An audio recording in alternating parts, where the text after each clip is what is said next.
Hello family soldiers, ఈరోజు మనం కీకరకాయ కూర ఎలా చేయాలో చూస్తున్నాం. అదేంటి కీకరకాయ? అవునండి, పచ్చిగా ఉంటే కాకరకాయ, మాగిపోతే కీకరకాయ. మాగిన కాకరకాయలతో మనం ఎలా కర్రీ చేయాలో చూసుకుందాం.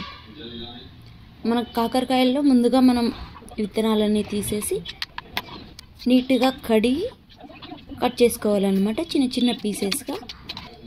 సో మన కాకరకాయలు అయితే రెడీ అయిపోయాయి. దానికి కావాల్సిన ఎర్రగడ్డ అలాగే టమాటా కూడా రెడీ చేసుకునేసాము.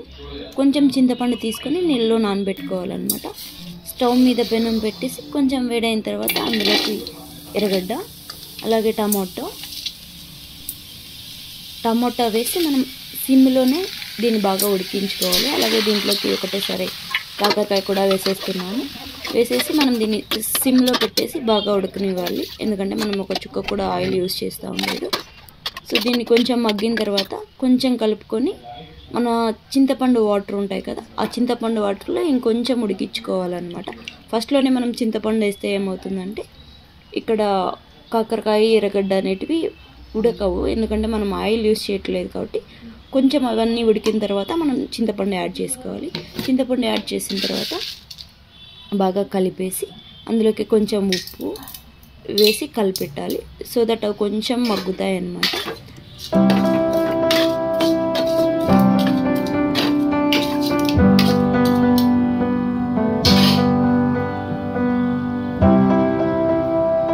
చూస్తున్నారు కదా, ఇది ఇలాగనే సిమ్లోనే బాగా మగ్గించుకోవాలి.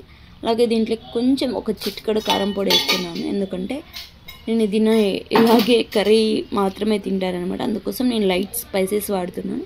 ఒకవేళ మీరు రైస్లోకి వాడేలాగా అయితే కొంచెం స్పైసెస్ ఎక్కువ వేసుకోండి, సో దట్ మీకు తినడానికి చాలా ఈజీ అవుతుంది. అందులోనే కొంచెం ధనియాల పొడి వేసి బాగా కలిపేస్తున్నాను.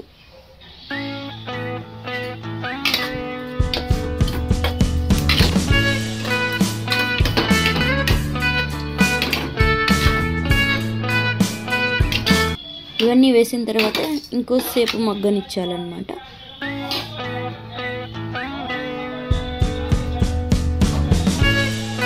అలా ఇంకొంచెం మగ్గిన తర్వాత లాస్ట్లో మనము బెల్లం అనేది వేస్తున్నాము.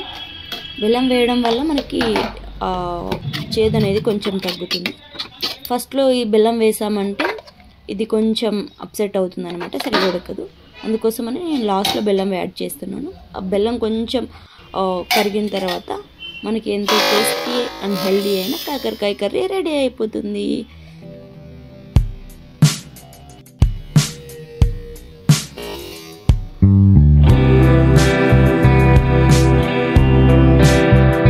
Thank you for watching.